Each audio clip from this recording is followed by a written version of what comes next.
നമസ്കാരം. ഇന്ത്യ എന്ന് പറയപ്പെടുന്ന ഒരു വികാരമാണ്. 1947 ഓഗസ്റ്റ് മാസം 15-ാം തീയതി സ്വാതന്ത്ര്യം ലഭിച്ച ഇന്ത്യ നമ്മുടെയൊക്കെ അഭിമാനമാണ്.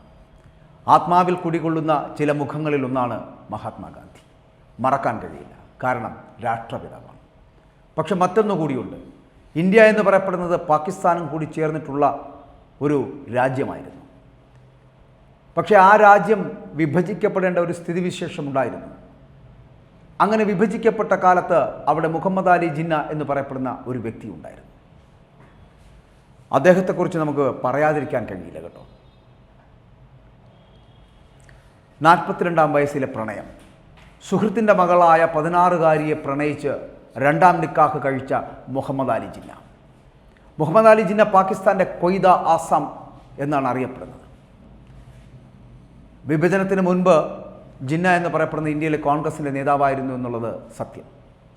വിഭജനത്തിന് ശേഷം പാകിസ്ഥാൻ്റെ ആദ്യത്തെ പ്രസിഡന്റാണ്. ജിന്ന ഒരുപക്ഷെ ശാഠ്യം പിടിച്ചില്ലായിരുന്നുവെങ്കിൽ ഇന്ത്യ ഒരിക്കലും വിഭജിക്കുമായിരുന്നില്ല എന്നതാണ് നമുക്കറിയാൻ കഴിയുന്നത്. ചരിത്രമാണത്. രാഷ്ട്രീയത്തിനപ്പുറം ജിന്നയുടെ ജീവിതവുമായി ബന്ധപ്പെട്ട രസകരമായിട്ടുള്ള പലതരത്തിലുള്ള കഥകളുണ്ട് എന്നുള്ളതാണ് വസ്തുത. ജിന്നയുടെ ആദ്യ വിവാഹം തൻ്റെ ബന്ധുവായിട്ടുള്ള ആമിബായി ആയിരുന്നു. എന്നാൽ ആ വിവാഹം കഴിഞ്ഞ് ഏകദേശം 1 വർഷത്തിന് ശേഷം ആമിബായി മരിച്ചു. ഏകദേശം 25 വർഷത്തോളം ജിന്ന തനിച്ചായിരുന്നു. എന്നാൽ 1914-15 കാലഘട്ടത്തിൽ ജിന്ന 16 വയസ്സുള്ള ഒരു പാഴ്സി പെൺകുട്ടിയുമായി പ്രണയത്തിലായി. ഇത് ചരിത്രത്തിലൂടെയാണ് പറയുന്നത് കേട്ടോ. രത്തൻബായി എന്ന 16-കാരിയായ പെൺകുട്ടി 1918 തുടക്കത്തിൽ അവരുടെ പിതാവിൻ്റെ ഇഷ്ടത്തിന് വിരുദ്ധമായിട്ട് മുഹമ്മദ് അലി ജിന്നയെ വിവാഹം കഴിച്ചു. 42-കാരനായ ജിന്നയിൽ ഒരു ഉത്തമ കാമുകനെയാണ് ആ പെൺകുട്ടി അന്ന് കണ്ടെത്തിയത് എന്ന് പറയപ്പെടുന്നു. ജിന്നയ്ക്ക് ആ പെൺകുട്ടിയുടെ പിതാവിൻ്റെ പ്രായമുണ്ടായിരുന്നു എന്നുള്ളതാണ് സത്യം.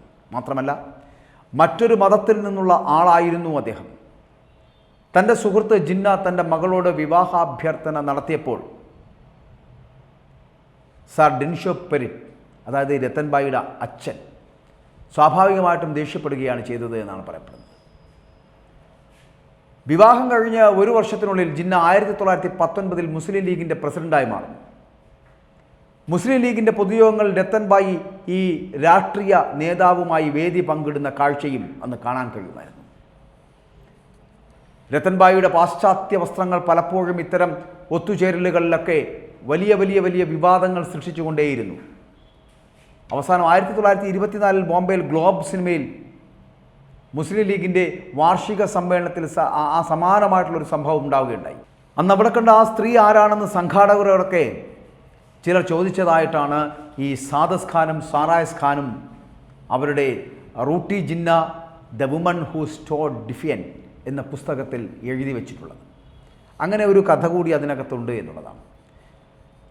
ജിന്നയുടെ പൊളിറ്റിക്കൽ സെക്രട്ടറി MC ചഗ്ലക് എതിർത്തവരോട് പറയേണ്ടി വന്നത് താൻ മുസ്ലിം ലീഗ് പ്രസിഡന്റിൻ്റെ ഭാര്യയാണെന്ന്. ഹിന്ദുക്കളും മുസ്ലിങ്ങളും ജിന്നയെ അവഗണിക്കാൻ തുടങ്ങിയ ഒരു കാലഘട്ടമുണ്ടായിരുന്നു. അങ്ങനെ തുടങ്ങിയ ഒരു കാലം രാഷ്ട്രീയത്തിൽ അദ്ദേഹം വന്നു. അത് അദ്ദേഹത്തിൻ്റെ ദാമ്പത്യ ജീവിതത്തെയും വല്ലാതെ ബാധിക്കുകയുണ്ടായി എന്നുള്ളതാണ്. രത്തൻബായിയും ജിന്നയും തന്നെ വിവാഹത്തിന് ഏതാനും വർഷങ്ങൾക്ക് ശേഷം അവർ വേർപിരിയുന്ന ഒരു കാഴ്ചയുണ്ടായി. 1929 29-ാം വയസ്സിലാണ് രത്തൻബായി ജിന്ന മരിക്കുകയും ചെയ്തത്. അമ്മ രത്തൻബായി മരിക്കുമ്പോൾ ദിനയ്ക്ക് വെറും 9 വയസ്സായിരുന്നു പ്രായമെന്നുള്ളത്.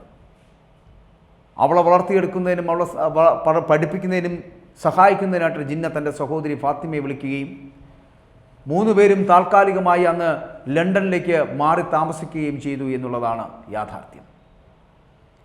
ജിന്ന എന്ന് പറയപ്പെടുന്ന 42-ാം വയസ്സിലെ പ്രണയിതാവിനെ പാകിസ്ഥാനിലെ ജനത മറന്നുവെങ്കിലും ചരിത്രം മറന്നിട്ടില്ല എന്നുള്ളതാണ് വസ്തുത.